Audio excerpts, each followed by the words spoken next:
Well, now a closer look at the debate of immigration policies that played out for cameras in D.C. this week, with President Trump saying he would take the heat for some kind of comprehensive immigration reform, and Democrats pushing for a deal for Dreamers without strings attached.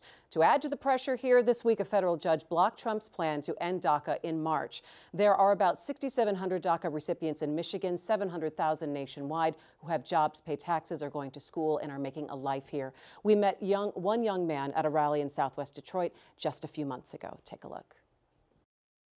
When our children are under attack, what do we do? Stand up, fight back! God bless you all. So right now we have a DACA recipient stepping up to tell his story. Lincoln Park resident Juan Gonzalez grew up in Detroit. So I came at the age of 1. I've been here for 23 years now. Now he goes to Wayne State and works at Quicken Loans. I have 3 siblings who were born after me, and they were all born here, so they're all American citizens. With DACA, I was able to get a job, buy a house, buy a car, go to school full-time, work full-time. It's been a great time, honestly. It's been marvelous. But now that's all in danger. I know that a lot of people in my situation are afraid to come out, and I don't want to live in the shadows. I'm not going to do that because I feel like I'm an American, and I'm going to stand up for my rights. I don't ask for Congress. I don't ask for President Trump to do any of this. I demand it. It's not just retweets and liking things on Facebook. We have to come out and do this. We have to scream. We have to yell. We have to make people listen to us. I mean, we're losing Americans here. It's people who love this country. I was literally willing, and still am, willing to serve this country in the U.S. Armed Forces. I'm willing to put my life on the line because I feel like I'm an American. We can't give up hope. I mean, we're still here. So while we're still here, let's fight.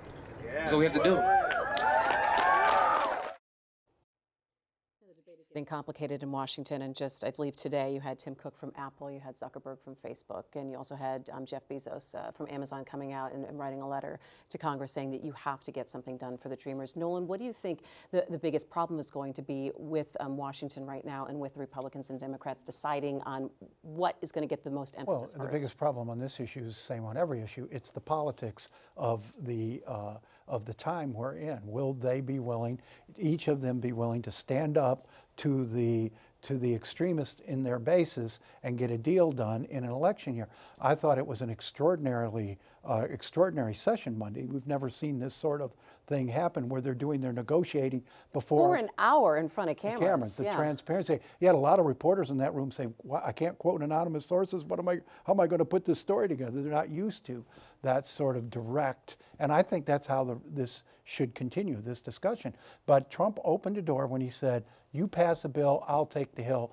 heat, and Senate. He put it on Congress, but he suggested that bill, if he got what he wanted in terms of border security, which a lot of people on the far left abhor, he would sign a bill that included normalization, a path to normalization for the 11 million undocumented, which is the bigger issue here. And if you could get that done, it would be a major stroke. He said he'd take the heat with his base if they'd take the heat with their base on border security. I see the opening for a deal here. Do you think there can be some kind of deal in that situation? Maybe. I think the word wall is what is a real hanging a lot of people up. I mean, metaphorically and literally, standing in the way.